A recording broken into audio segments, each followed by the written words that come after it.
여러분, 오늘 저희들이요, 오늘 우리 너무 잘 알고 있는 내용들이에요. 제가 줄거리 설명 안 드려도 여러분 잘 아는 내용이에요. 예수님을 팔아먹는 유다에 대한 얘기고요.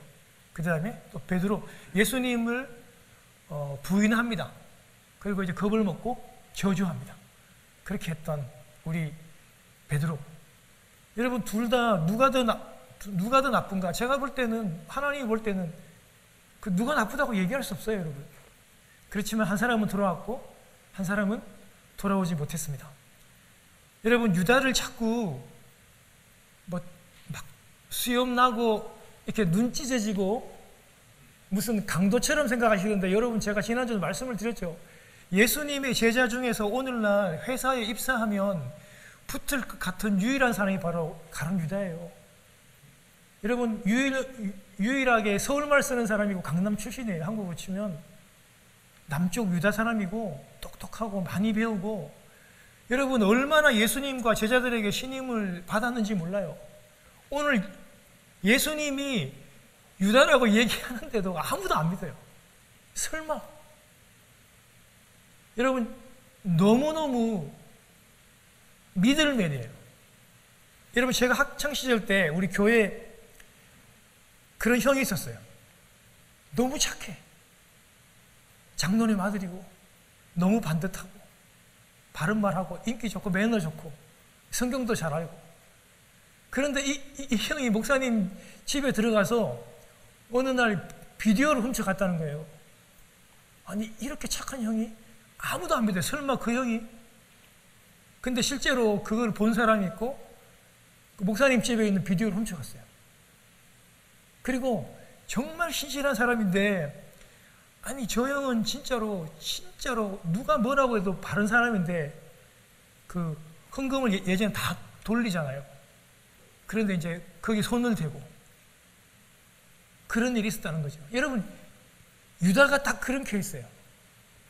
너무나 반듯하고 너무나 인정받는 사람인데 사탄이 그에게 역사하고 사탄이 그에게 생각을 던지는데 유다가 그걸 덥석 봅니다. 덥석 잡고 그 길로 떠나버립니다. 여러분, 제가 지난번에도 잠시 말씀을 드렸듯이 예수님도 여러분 사람입니다. 예수님도 우리처럼 감정이 있고 인성이 있잖아요. 그런데 조금 있으면은 나를 팔아버리고 나를 배신할 이 제자의 유다의 발을 씻기면서 예수님의 마음이 여러분 어땠을까요?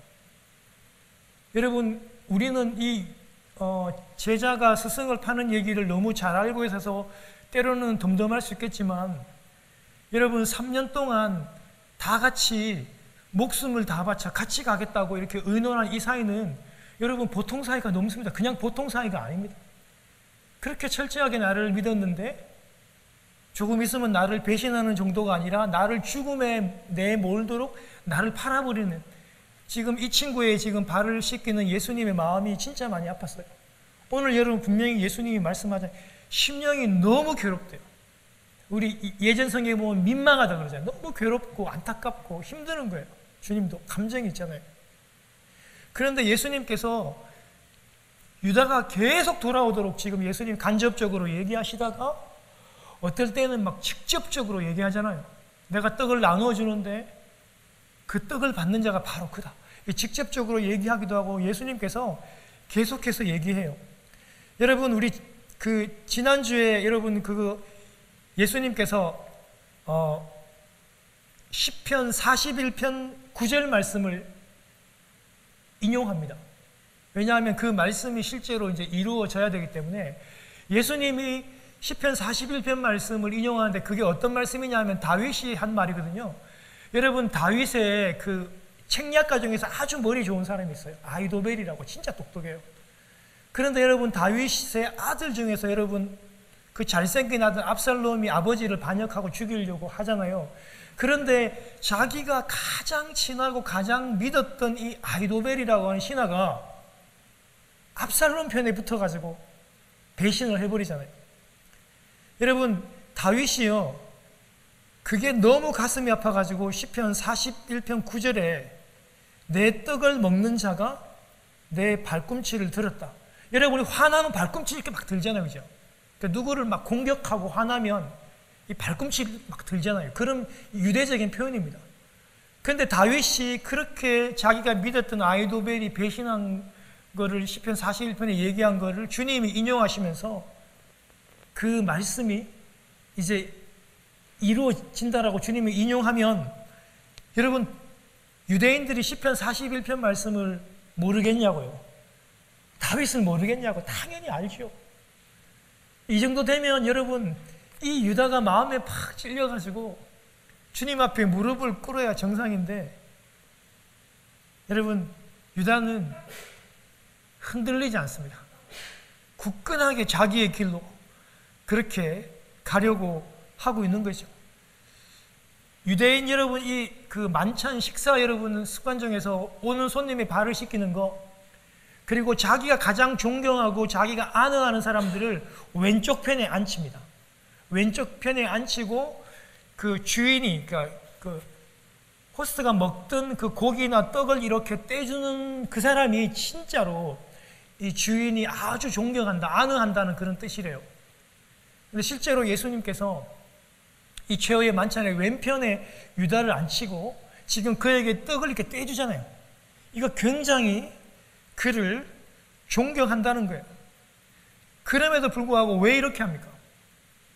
계속 지금 이 유다에게 예수님께서 돌아올 것을, 회개할 것을 계속 지금 얘기를 하는 거예요. 그럼에도 불구하고 안 돌아오고 누이치지 않으니까 오늘 읽었던 21절에 보니까 예수님이 마음이 괴롭고 민망해서 주님이 말씀합니다. 나를 팔아먹을 자가, 나를 죽음에 그 팔아먹을 자가 여기에 있다. 주님께서 마음이 너무 괴로워서 말씀을 딱 하니까 여러분 제자들이 동요하죠. 아니 어떤 사람이, 어떤 놈이 이렇게 동요하니까 이렇게 막 서로를 의심하니까 여러분 항상 열정이 많고 행동이 앞서는 우리 선임 제자 베드로가 아니 이런 놈을 가만두면 안 되겠다고, 잡히면 죽이겠다고, 잡히면 내쫓겠다고 하는 생각으로 지금 예수님 그 품에 기대어 있는 요한에게 이렇게 머리짓 이렇게 사인을 하는 거예요. 빨리 물어봐라고 이렇게. 그렇게 지금 품에 기대어 있는데 요한아 물어봐 예수님한테. 이렇게 지금 사인하는 거예요. 이렇게 사인을 하니까 예수님 그 가슴에 의지했던 요한이 예수님을 보면서 묻습니다. 주여 누굽니까? 그때 여러분 주님께서 그 아픈 마음으로 이렇게 말씀하시잖아요. 떡 한 조각을 적셔서 주는 그가 바로 그니라. 여러분 하면서 이렇게 말씀하니까 유다가 그 떡을 받았어요. 그런데 가까이 있는 제자 요한만 알았고 예수님만 알았고 여러분 제자들은 잘 몰랐어요. 그런데 유다가 그 떡을 받는 그 순간에 오늘 본문에 보니까 사탄이 들어갔다 그랬잖아요. 여러분 사탄이 여러분 이렇게도 간교하게 지금 예수님하고 지금 유다하고 얘기하는 순간에도 사탄이 역사를 합니다. 그렇게 그 속으로 들어갔다고 오늘 24절부터 27절에 이런 내용들이 나오죠. 여러분 그러면서 예수님께서 정말 유다에게는 섬찟하리만큼 예수님께서 이렇게 속삭여요. 유다야 네가 하는 일을 속히 해라. 여러분 정말 이 소름이 확 끼치지 않아요?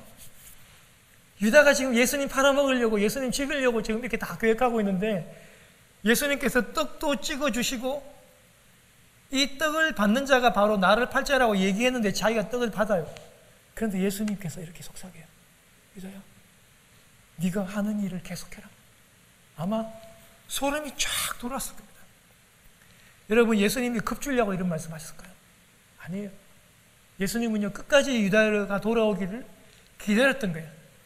공포영화 찍으려고 한 것도 아니고 지금 겁주려고 하는 게 아니에요. 이 말을 듣고 뉘우치고 아 주님은 다 아시는 분이구나. 주님은 모든 계획을 다 아시고 주관하는 분이시구나. 내가 돌아가야 되겠다. 내가 회개해야 되겠다. 이런 마음을 먹기를 주님이 기다리셨던 것 같아요. 끝까지 사랑하시는 우리 주님의 모습을 보고 있는 것이죠. 여러분, 우리 이 내용 다 아는 내용들입니다. 설명 안 드려도 다 아는 내용들. 여러분, 이렇게요, 요한을 제외한 모든 제자들은요, 지금 예수님께서 이렇게 말씀하시는 거를 제자들이 다 몰랐습니다. 왜냐하면요, 유다가 너무 인정을 받고 또 연기를 너무 잘했으니까 재정을 맡고 있는 이런 정말 믿음 있는 사람들에게 설마 그가 예수님을 팔아 넘겼을까? 설마 이런 마음으로 아무도 믿지를 않았어요. 그냥 명절에 물건을 쓰려고 사라고 했든지, 뭐 가난한 사람들에게 무엇을 주라고 했든지 그렇게 오해했다고 오늘 성경이 분명히 기록을 하고 있습니다. 그만큼 유다가 믿을 만한 사람이었고 또 철저하게 연기를 잘했던 정말 학식 있고 뛰어나고 인정받는 괜찮고 바른 사람이었다는 겁니다. 여러분, 우리 오해하면 안 됩니다. 제가 지난주도 말씀을 드렸죠. 우리는 다 유다가 아니라고 생각해요. 물어보세요. 여러분, 신앙생활하는 사람 다 물어보고 저는 유다라고 생각한 지 한 번도 없다고 다 그렇게 얘기할 겁니다. 여러분, 그렇지만 사단은요, 이런 괜찮고 바른 사람도 넘어뜨립니다. 어떻게 해요? 그의 출발 자체가 틀리고 흔들렸어요. 너무 머리가 좋으니까, 너무 정치적인 수완이 좋으니까 예수님이 이 나라의 왕이 되고 정권을 잡으면 나는 그의 편성에서 나도 권세를 잡고 나도 분명히 물질을 가질 것이라고 하는 이런 세상적인 기대로 출발했기 때문에 사단이 그 길을 싹 타고 들어가는 거예요. 이런 불순한 동기를 가진 그것을 틈타고 들어가는 겁니다. 여러분, 우리 믿음 생활 하시다가 혹시라도 우리가 전심을 다해서 주님을 쫓지 않고 내가 사업적으로나 내가 뭐 다른 것 쪽으로나 우리가 주님을 기대했다면 여러분, 반드시 이런 큰 시험이 우리에게 올 수 있고 유다와 같이 될 수 있습니다. 여러분, 우리 여러분 그렇지 않은 교회를 보잖아요. 여러분, 우리 교회도 크지 않은 교회지만요, 많은 사람들이 예수 믿다가 세상으로 갑니다. 여러분, 그게 그냥 우연이라고요? 아닙니다. 여러분, 사단이요 계속 넘어뜨립니다. 사탄의 최대 목적은 우리를 하나님과 분리시키는 거예요. 돈을 쫓게 만들고 뭐 피곤을 쫓게 만들고 어떤 핑계를 대서라도 사탄은 계속 하나님과 우리 사이를 떨어뜨리는 거예요. 여러분, 절대 유혹받지도 마시고 유혹받는다 할지라도 그 사단의 길을 택해서는 안 됩니다. 우리는 마지막까지 힘들어도 고통스러워도 예배하는 이 길, 주님께 나아가는 이 길을 붙잡아야 합니다. 할렐루야! 여러분, 쉽지 않습니다. 이 길이 꼭 성공해서 우리 주님 앞에 같이 다 서십시다. 아마 제가 제일 많이 혼날 것 같아요. 오늘도 우리 식구들과 그런 얘기를 좀 나눴는데, 여러분, 심판대 앞에 서면 목사인 제가 여러분 주님 앞에 제일 많이 혼나지 않겠습니까? 근데 여러분, 우리 주님 그 심판대 앞에서 손잡고 끝까지 잘 가는 저희들이 되었으면 좋겠어요. 근데 여러분, 오늘 한 가지 더 살펴볼 건 뭐냐면요, 유다가 지금 예수님을 팔아버리기 위해서 밖으로 뛰쳐나갑니다. 예수님이 그렇게 지금 간접으로 직접으로 이렇게 말씀을 들려주는데 그가 회개하지 않고 밖으로 뛰쳐나가요. 그리고 난 다음에 주님께서 모인 제자들에게 두 가지를 말씀해요. 그게 뭐냐면 우리가 지금 계속 살펴봐왔잖아요. 이제는 인자가 내가 영광을 받았고, 그리고 하나님 아버지께서도 인자로 인하여 영광을 받았다는 것과, 그리고 다른 한 가지는 뭐냐면 지금은 내가 너희들과 함께 가지만 너희가 나를 찾지만 내가 있는 곳에 너희가 올 수 없다, 이 말씀을 해요. 주님 요 두 가지 말씀을 하십니다. 여러분, 예수님께서 말씀하시는 유다가 자신을 죽이기 위해서 팔로 나가버린 그 장면을 이어서 주님이 내가 영광을 받았대요.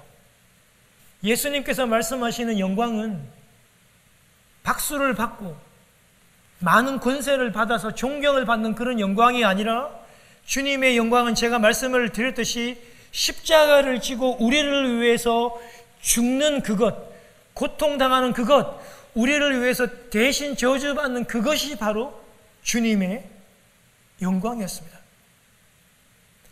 주님이 십자가에서 인간의 생명을 살리고 영원한 생명을 우리에게 주시기 위해서 당신의 생명을 십자가에 내려놓는 그 비참함이 바로 주님에게도 영광이고 하나님 아버지에게도 영광이 된다고 얘기합니다. 세상이 말하는 영광과는 전혀 다른 영광입니다.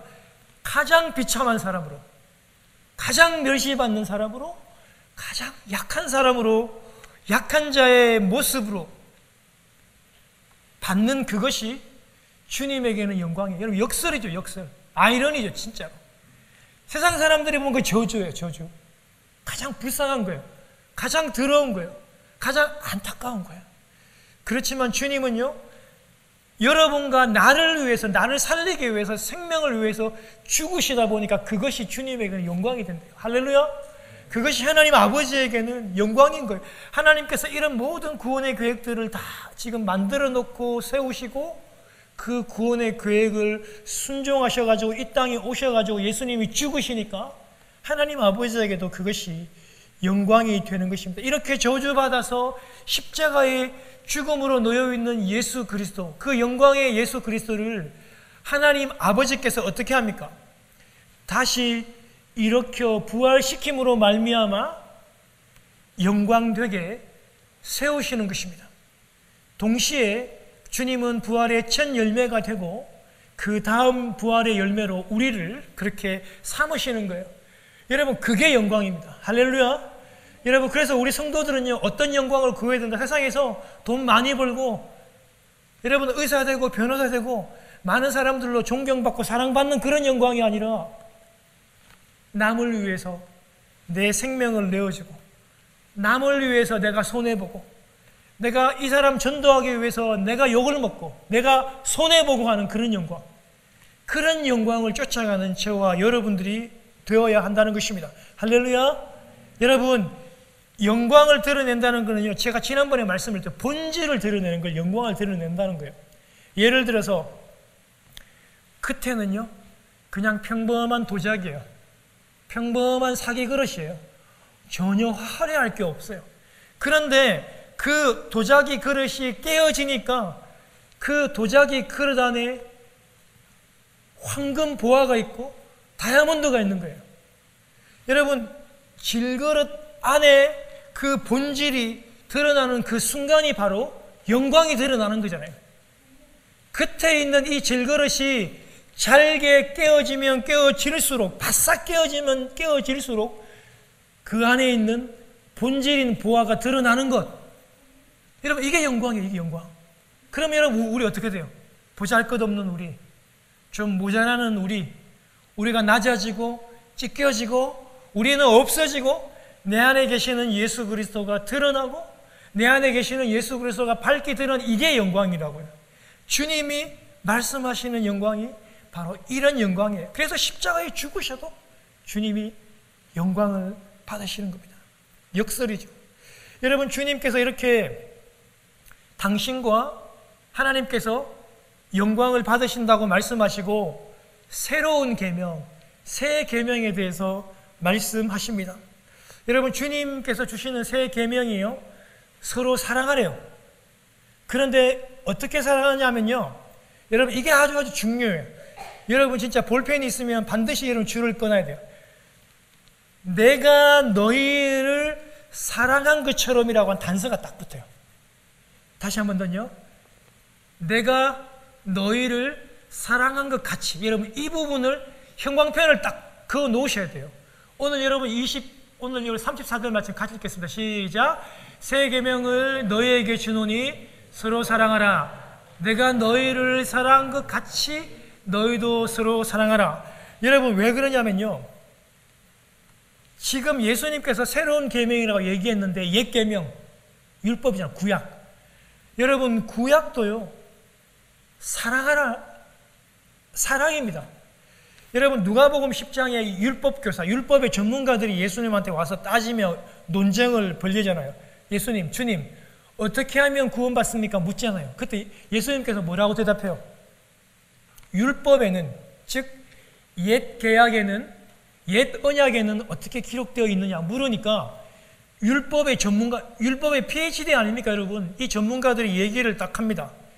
신명기 6장 5절로 너희는 마음을 다하고 뜻을 다하여 주 너의 하나님을 사랑하라 하셨으니, 그리고 레위기 19장 18절 내 이웃을 내 몸과 같이 사랑하라고 하셨습니다. 이렇게 얘기하니까 주님께서 말씀하십니다. 잘 알고 있도다. 맞다고 얘기합니다. 여러분, 옛 계명, 구약도 하나님을 사랑하는 것과 이웃을 사랑하는 거예요. 여러분, 새 계명과 옛 계명이 언뜻 보면 다르지 않는 것처럼 보이지만, 두 계명이 다 사랑하는 것으로 보이지만, 새 계명은 예수님께서 당신이 본을 보여줘요. 예수님께서 이 땅에 오셔가지고 당신이 본을 보여주면서 내가 너희를 사랑한 것 같이, 어떻게 해요? 십자가에서 너희의 죄를 짊어지고 저주받아 죽은 것처럼. 그래서 내가 살았잖아요. 그렇게 예수님께서 이 땅에 오셔가지고 십자가에서 너희를 대신해서 죽은 것과 같이 서로 사랑하고 하나님을 사랑해야 한다고 얘기합니다. 그게 바로 새 계명인데, 나를 따르는 제자는 이렇게 사랑해야 된다고 말씀합니다. 사랑하는 성도 여러분, 우리가요 성도님을 사랑할 때, 제가 우리 서건사님을 사랑할 때, 제가 우리 돌아가신 우리 주집사님을 사랑할 때, 그냥 인간적으로 말하는 그런 사랑으로 사랑하는 게 아니라 예수님께서 나를 위해서 죽으시고 몸 찢으신 그 사랑으로 사랑해야 주님께서 말씀하시는 사랑이에요. 그래서 우리가 어떤 경우에서 우리가 가족의 사랑을 얘기하거나 누구를 위로할 때나 누구를 신방해야 될 때나 누구를 만날 때 항상 예수님의 사랑은 어떠했을까? 예수님은 이 상황이었으면 어떻게 사랑했을까를 항상 먼저 생각해야 돼요. 그게 새 계명입니다. 그 새 계명으로 살아야 우리가 주님의 제자라고 할 수 있고 우리는 제자의 길을 갈 수 있는 것입니다.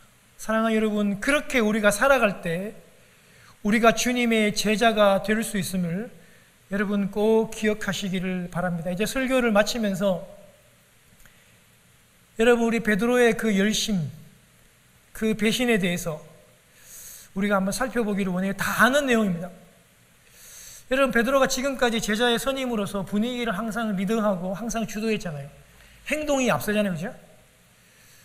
여러분, 최후의 세족식에도 여러분 다른 사람들은 다 가만히 있는데 베드로 어떻게 얘기해요? 예수님 말립니다. 안 된다고. 내가 아는 메시아는요 발이나 씻겨주는 그런 더러운 사람 아닙니다 하고 예수님 보고 못하게 해요, 자기가. 근데 예수님이 뭐라고 해요? 내가 너를 안 씻기면, 내가 십자가의 피로 너를 안 씻기면 너 상관없어 하니까 베드로가 또 그러잖아요. 손과 머리도 다 씻겨달라고. 여러분, 베드로가 이렇게 항상 무엇인가 행동하는 사람입니다. 여러분, 주님이 막 괴로워서 나를 팔자가 있다고 하셨을 때 베드로가 먼저 나서가지고 그 팔자를 자신이 색출해내가지고 그 사람을 죽이려 하잖아요.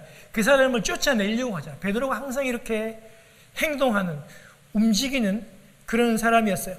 여러분, 오늘 본문에서도 베드로는 주님의 마지막 설교 중에 주님의 설교의 핵심이요, 새 계명을 주는 거잖아요. 당신이 사랑하는 것처럼 서로 사랑하라고 새 계명을 주는데, 그게 제자의 길인데 베드로는요, 주님이 지금 떠나시고 너희는 나를 따라올 수 없다는 그 말에 지금 베드로가 지금 필이 꽉 꽂힌 거예요. 예수님이 너희는 나를 따라올 수 없다, 못 따라와 라고 하니까 베드로가 지금 그 말에 울컥한 거예요. 36절에 보면요, 예수님한테 묻습니까? 주님, 어디로 갑니까? 진심이에요, 진심. 주님이 대답하는데요,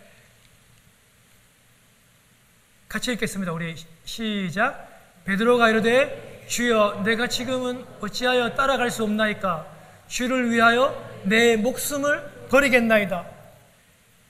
베드로가 여러분 이렇게 얘기한 게 농담이 아니고 거짓이 아니고 진심이에요. 예수님한테 지금 물어보고 예수님이 계속 지금은 못 따라오는데 나중에는 나중에는 따라온다. 나중에는 네가 순교할 것이다. 나중에는 목숨을 버려서 나를 따라올 것이라고 주님이 말씀하지만 베드로가 지금 자기의 이런 열심과 자기의 열정으로 내가 목숨을 다 바쳐서라도 주님을 따라갈 수 있습니다라고 지금 자신의 열정과 열심, 의리를 가지고 지금 주님에게 답변을 하고 계십니다.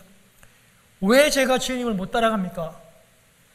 목숨까지도 바치겠습니다. 그렇게 얘기할 때 주님이 그 유명한 말씀을 하시나요? 여러분 뭐라고 얘기합니까? 우리 같이 읽겠습니다. 시작. 예수께서 대답하시되 내가 나를 위하여 내 목숨을 버리겠느냐? 내가 진실로 진실로 내게 이르노니 닭 울기 전에 내가 3번 나를 부인하리라. 여러분 복음서에 다 나와 있습니다. 베드로의 부인에 대해서. 마가복음 26장, 여러분 마태복음 26장, 마가복음 13장, 누가복음 22장에 모두 다 등장합니다. 우리가 잘 알고 있는 내용입니다. 지금 베드로의 이 열정이 가식이 절대 아닙니다. 그럼에도 불구하고 여러분 이 말을 했던 이 상황만큼은 순수했던 진심이지만 타오르는 열정을 가지고 주님 목숨을 다 바쳐 따라가겠습니다고 얘기했지만 여러분 신앙생활에서 정말 중요한 것은요, 불타는 열정도 중요합니다. 맞습니다. 절대로 결코 무시할 수 없지만 그러나 그 열정과 그 의리보다도 중요한 것은요, 성령님께, 내 안에 계시는 이 성령님께 모든 것을 다 맡기고 그분이 나를 붙들고 함께 같이 가는 그것이 대단히 중요하던, 여러분 성령님이 나와 함께 가시면서 나오는 그 열정, 그 마음이 진짜입니다.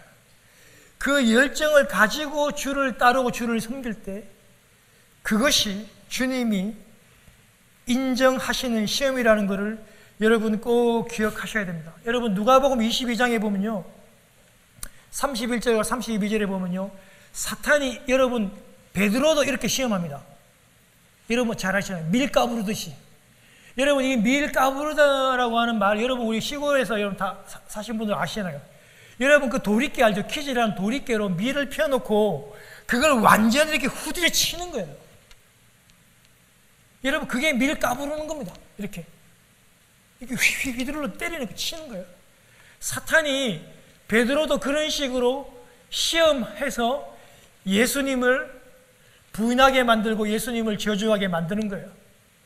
유다도 그런 식으로 유혹하고 시험했고, 앉아 계시는 저와 여러분도 사단이 이런 식으로 밀 까부르듯이 우리를 휘둘러 치고 우리를 유혹합니다. 그럼에도 불구하고 베드로가 넘어지지 않고 마지막에는 주님께 돌아올 수 있었던 이유는 뭡니까? 그것은요, 주님이 베드로를 위해서 계속 기도하셨고, 주님이 베드로를 위해서 끝까지 찾아오셔서 계속 기회를 주셨고 계속 위로하셨기 때문입니다. 사랑하는 여러분, 주님이 우리에게도 똑같이 그렇게 합니다. 우리에게도 찾아오시고 위로하시고 권면하시고 간접적으로 얘기하시고 직접적으로 얘기하시고 계속해서 도우시고 계신다는 것입니다. 사랑하는 여러분, 지금도 우리 주님이 부활하셔서 보좌에서 저와 여러분들을 위해서 엎드려 기도하시며 내 안에 계시는 성령님이 말할 수 없는 탄식으로 우리와 함께 하신다는 것을 여러분 꼭 기억하시고, 여러분 그 손을 붙잡는 여러분이 되시길 바랍니다. 그 동일한 조건에서 그 마귀의 생각을 붙잡는 유다가 아니라 범죄했지만, 주님을 부인하고 저주했지만 그 마지막 그 찬스에서 내 안에 계시는 성령님 바라보고 그 예수님의 손을 붙잡는 여러분 되시기를 주님 이름으로 축원합니다.